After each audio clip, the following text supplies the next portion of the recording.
Hello and welcome to the podcast of the Prison Officers Association, the UK's largest professional union for prison, correctional and secure psychiatric workers with over 33,000 members. In this episode, recorded on the day the government both published and accepted all 14 recommendations from the Prison Service Pay Review Body, National Chair Mark Fairhurst and General Secretary Steve Gillan reflect on the first month of the new Labour government. As you'll hear, the verdict so far is one of cautious optimism, but no lessening of effort and focus from the union's leadership in pursuit of a fair deal for members. Mark and Steve, you're very welcome as always to the POA podcast. We're about a month in from the election with a landslide majority of a Labour government. How's the first month been from your point of view in terms of the POA's shopping list that's been outstanding for quite some time now?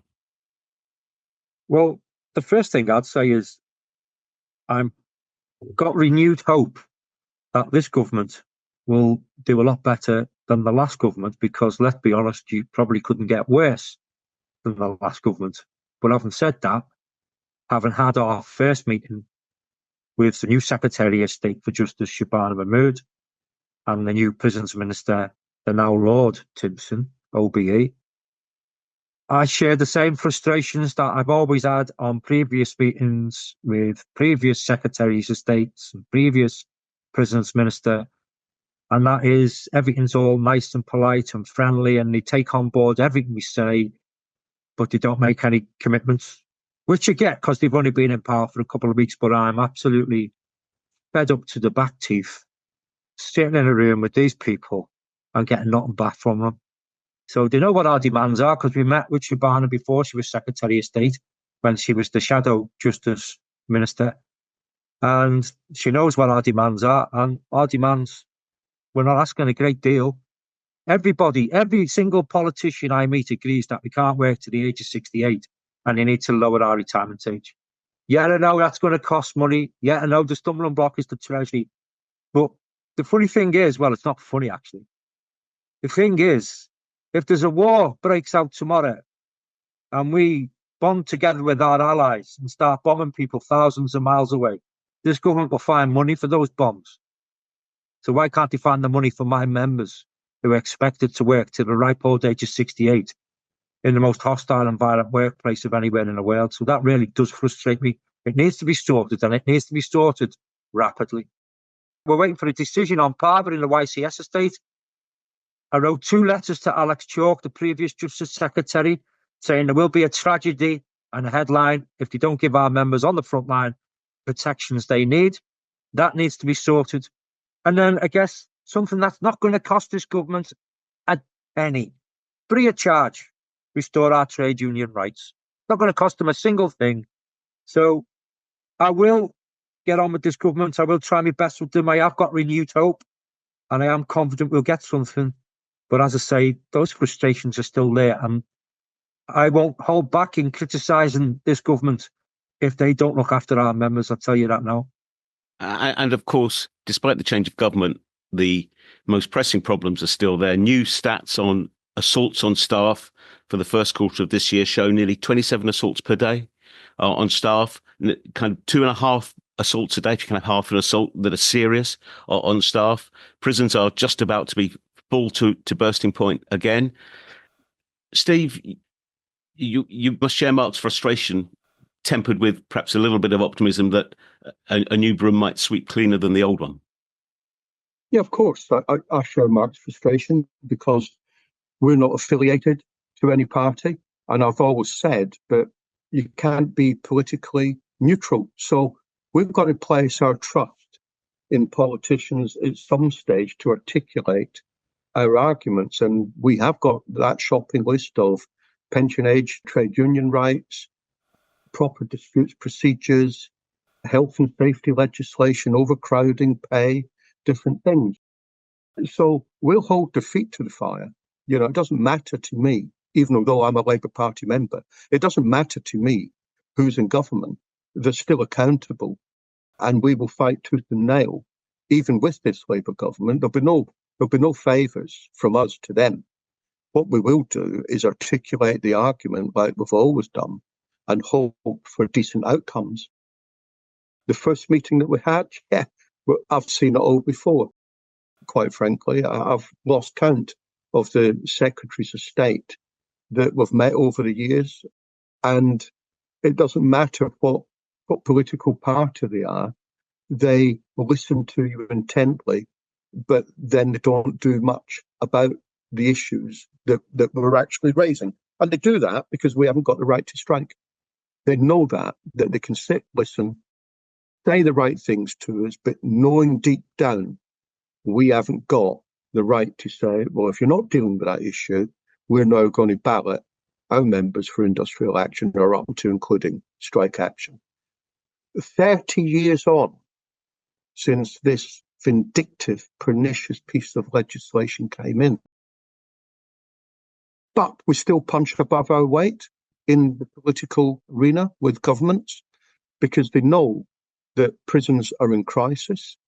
There is opportunity there for this Labour administration to make the changes that we drastically need in our prisons and make it an occupation to be proud of again.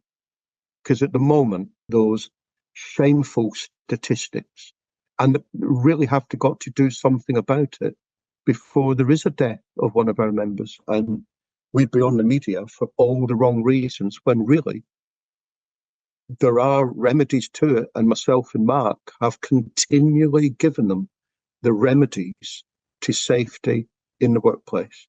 But our employers done us a little bit of a favour, actually, recently, because they have highlighted to us the importance of health and safety in a recent letter to myself and Mark regarding the administering of naloxone.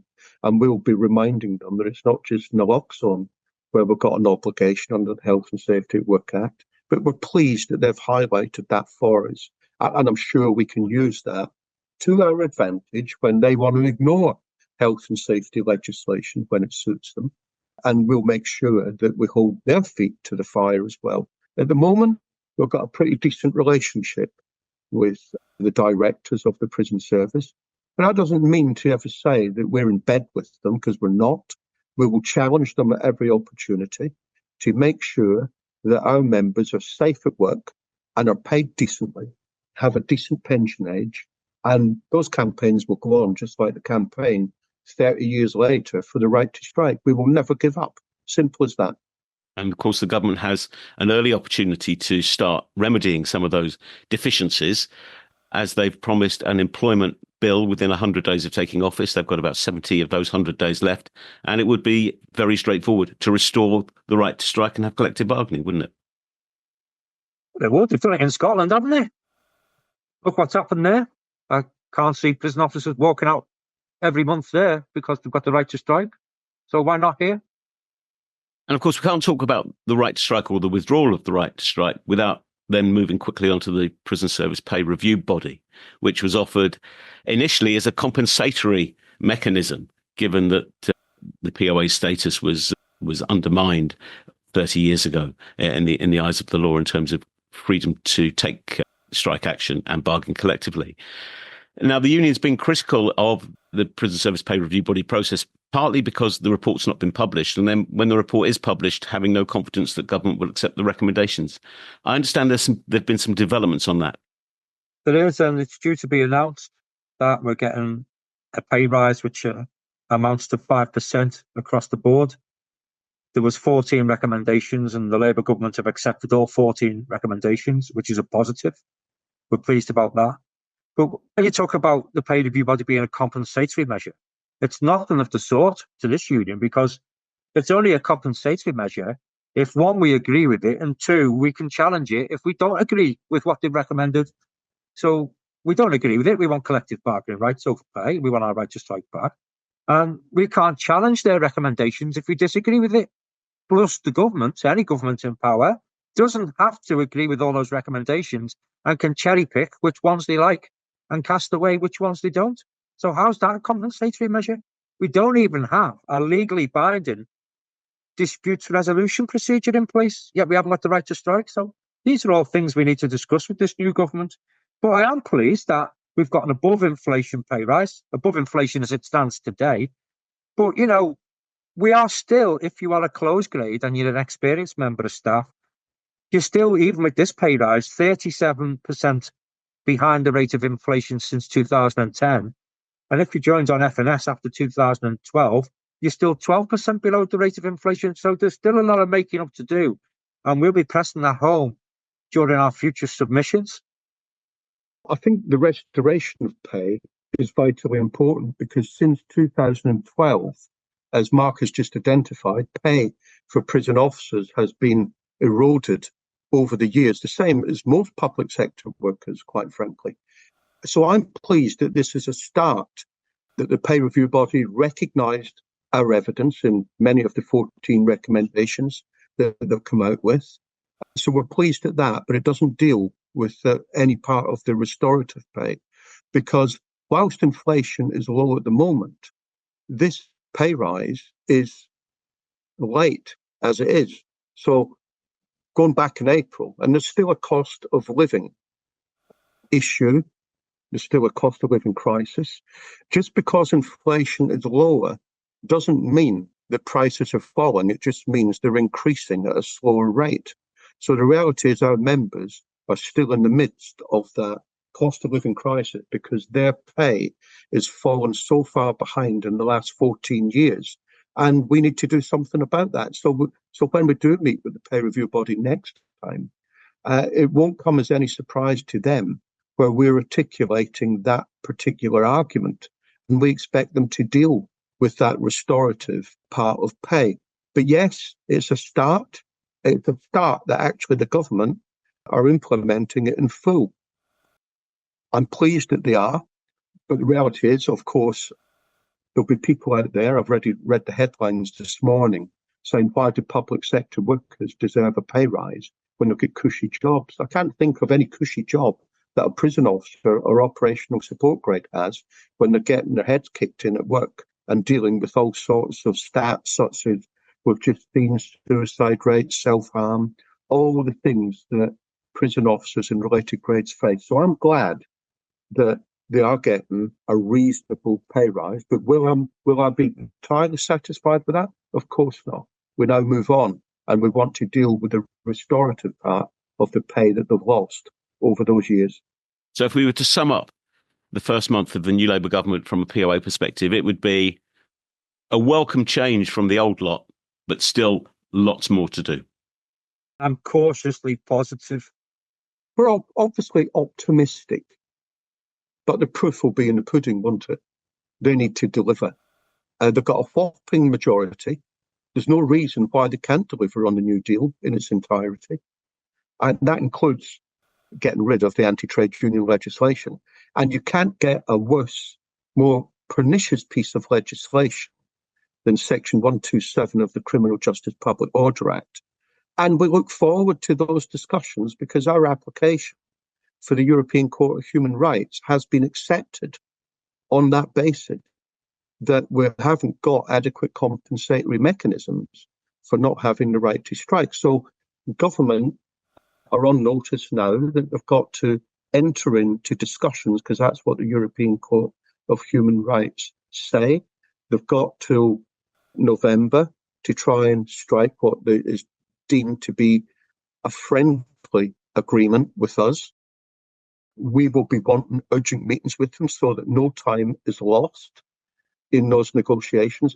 Those negotiations, though, will obviously be without prejudice, and they will also be private as well, because we're not allowed to discuss the details because of restrictions by the court until maybe there is an outcome in any such agreement. But our top line will be, we want restoration of the right to strike, which is a basic fundamental human right. Thank you both very much indeed. My thanks to National Chair Mark Fairhurst and General Secretary Steve Gillan. You can find out more about the union's campaign objectives and the full range of POA activity by visiting poauk.org.uk and by following the union's accounts on X and Facebook. Thank you for listening. We hope you have enjoyed what you've heard and will join us for the next episode of the POA podcast. Thank you and goodbye.